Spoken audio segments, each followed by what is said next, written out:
सदक़ल्लाहुल अज़ीम।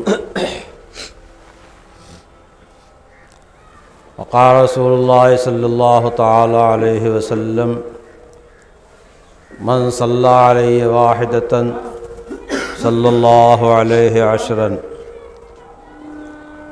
औ कमा क़ाल अलैहि सलातु वस्सलाम।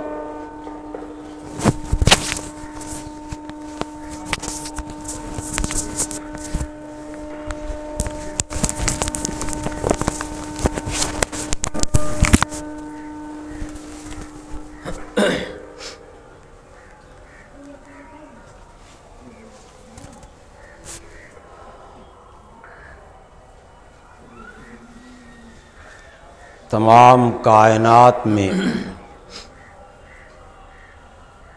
तमाम मौजूदात में अल्लाह ताला ने सबसे अफजल इंसानों को बनाया। इंसानों में दो तक़सीम फिर हुई। एक वो जो अल्लाह की ज़ात व सिफ़ात पे ईमान लाने वाले हैं, अल्लाह की ज़ात और सिफ़ात ख़ासा में कोई किसी को शरीक करने वाले नहीं हैं। और एक जमात वो है जो फ़ी नफ्सी अल्लाह की कायल है, लेकिन अल्लाह ताला के साथ बहुत से लोगों को जोड़ रखा है। ये फ़लाँ काम कर सकता है, ये फ़लाँ काम कर सकता है, फ़लाँ काम कर सकता है। जैसे काबा मुक़द्दसा में उस ज़माने के लोगों ने 360 बुत रख रखे थे और हर एक से अपनी हवाइज मुताल्लिक़ कर रखा था। नबी करीम सल्लल्लाहु ताला अलैहि वसल्लम आए, आपने तौहीद की तालीम दिया, शिर्क से लोगों को बचाने की अपनी सकत भर पूरी कोशिश किया। उस कोशिश का अंजाम ये हुआ कि एक दिन वो आया जो 360 जो रखे हुए थे सब निकाल दिए गए और तौहीद का मुकम्मल तौर पे वहाँ कब्ज़ा और गलबा हो गया। आपने मक्की ज़िंदगी में नबूवत मिलने के बाद 13 बरस तक जो है मसाइब उठाए, गालियाँ सुनी, आपको दीवाना और मजनून कहा गया, लेकिन आप तो किसी और चीज़ के शैदाई थे। आपने अल्लाह की राह पर, अल्लाह की मोहब्बत व ताल्लुक़ की राह पर लाने के वास्ते सब कुछ बर्दाश्त किया। अपनी ज़ात के वास्ते किसी को कोई जवाब नहीं दिया, अपनी ज़ात के वास्ते किसी से कोई बदला नहीं लिया। नबी पाक सल्लल्लाहु अलैहि वसल्लम की पूरी ज़िंदगी ऐसी है, अपनी ज़ात के वास्ते कोई बदला नहीं लिया। जहाँ हुकूक़ुल्लाह ताला को ज़ाय किया गया और शरीयत में उनसे कुछ बदला लेने की तजवीज़ आई, कुरान में हदीस पाक में उस हुक्म को नाफिज फरमाया। क़िसास का हुक्म हो या ज़ना में रज्म का हो या चोरी पे हाथ के कार जाना का हो, तो अल्लाह ताला के हुकूक़ को ज़ाय करने पे तो आपने जो है ये काम किए, लेकिन अपनी ज़ात के वास्ते कभी किसी से बदला नहीं लिया। इसको हमें और आपको भी याद रखना चाहिए कि दीन की राह में बहुत सारी रुकावटें आई हैं, हमेशा आती रही हैं, तमाम अंबिया किराम पे आई हैं, हम पर भी आ रही हैं, आएंगी। इस राह में जो चलता है उसके साथ दुश्मनी का मामला बर्ताव किया ही जाता है। जो आमाल सुन्नत पे आता है उसका मज़ाका उड़ाया जाता है। जब अंबिया किराम नहीं बचे अलैहिस्सलातु वस्सलाम, नबी पाक सल्लल्लाहु अलैहि वसल्लम नहीं बचे, तो हम और आप क्या हैं?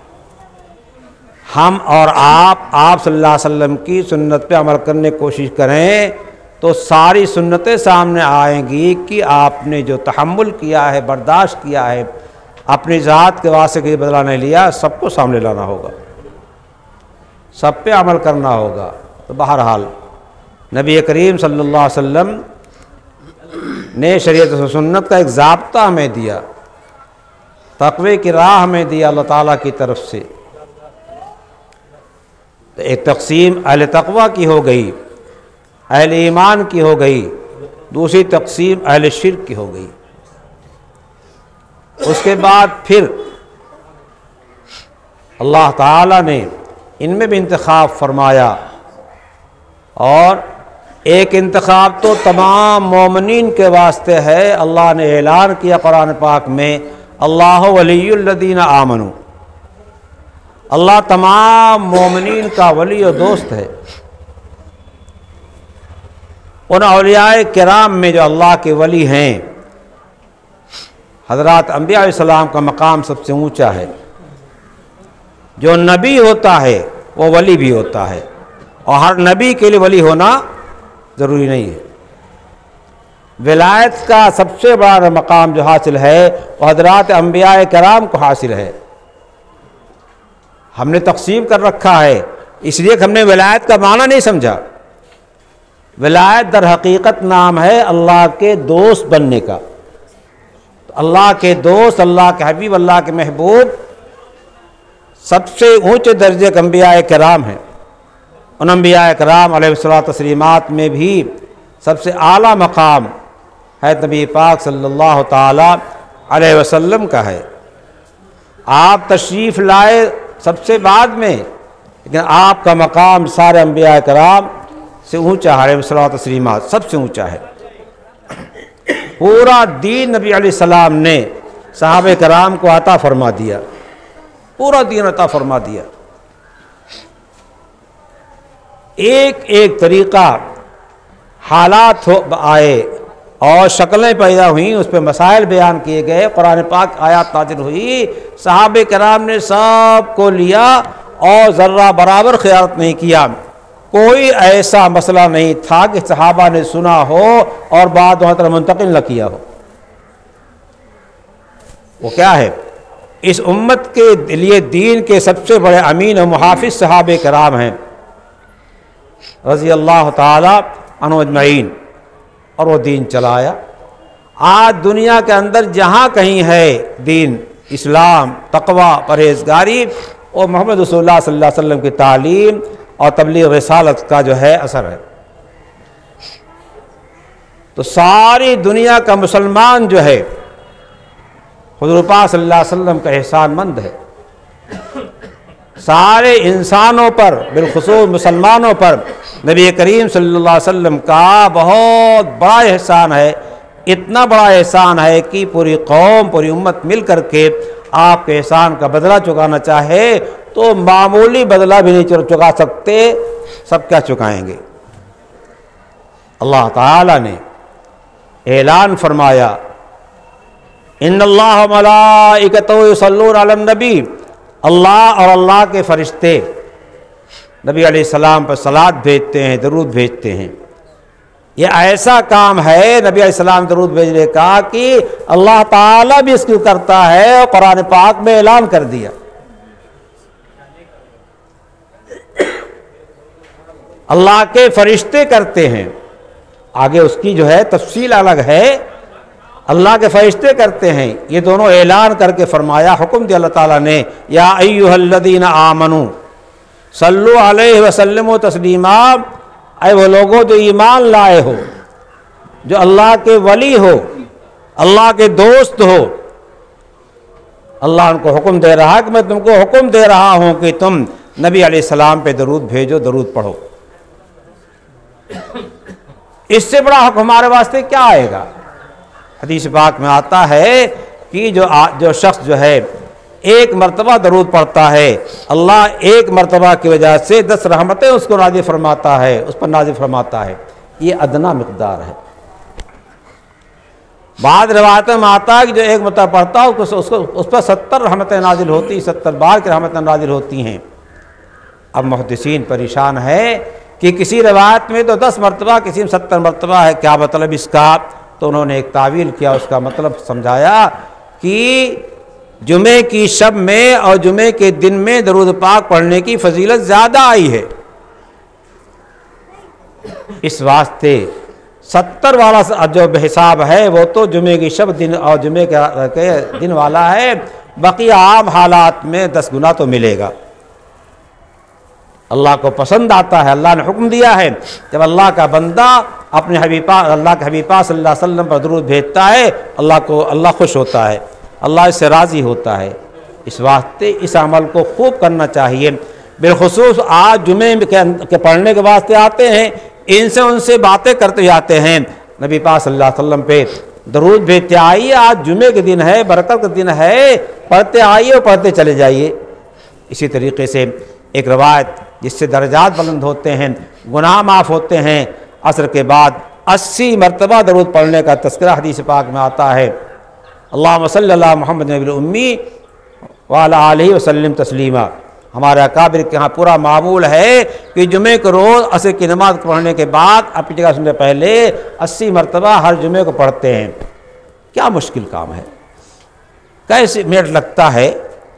हमें दुनिया की कदर है, दुकान के नुकसान के हो जाने की कदर है, उसका नुकसान को नुकसान समझते हैं, लेकिन हम अपने को जिक्र से जो दूर रखते हैं, अल्लाह का जिक्र नहीं करते, उसका नुकसान नहीं समझते।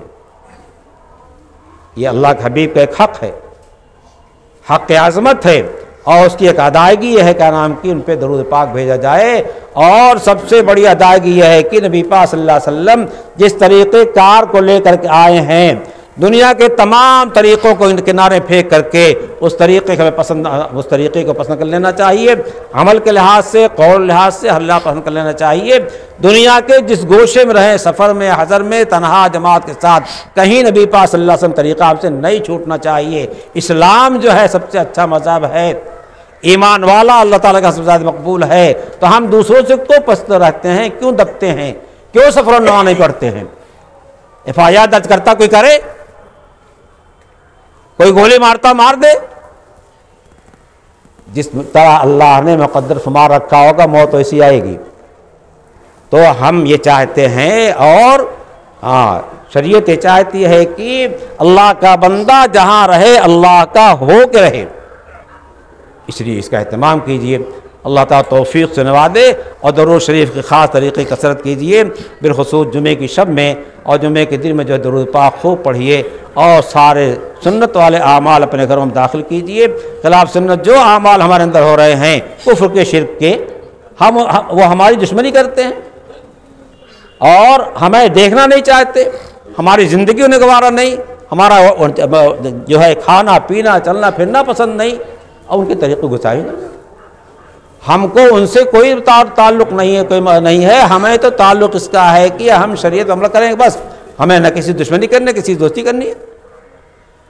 इस वास्ते हक़ शरीयत को, हक़्क़ुल्लाह ताला को अदा कीजिए, और उसके साथ साथ बंदों के जो हुकूक़ है उसके अदा की फ़िक्र कीजिए। अल्लाह हमें भी तौफ़ीक़ से नवाज़े, आप सबको भी।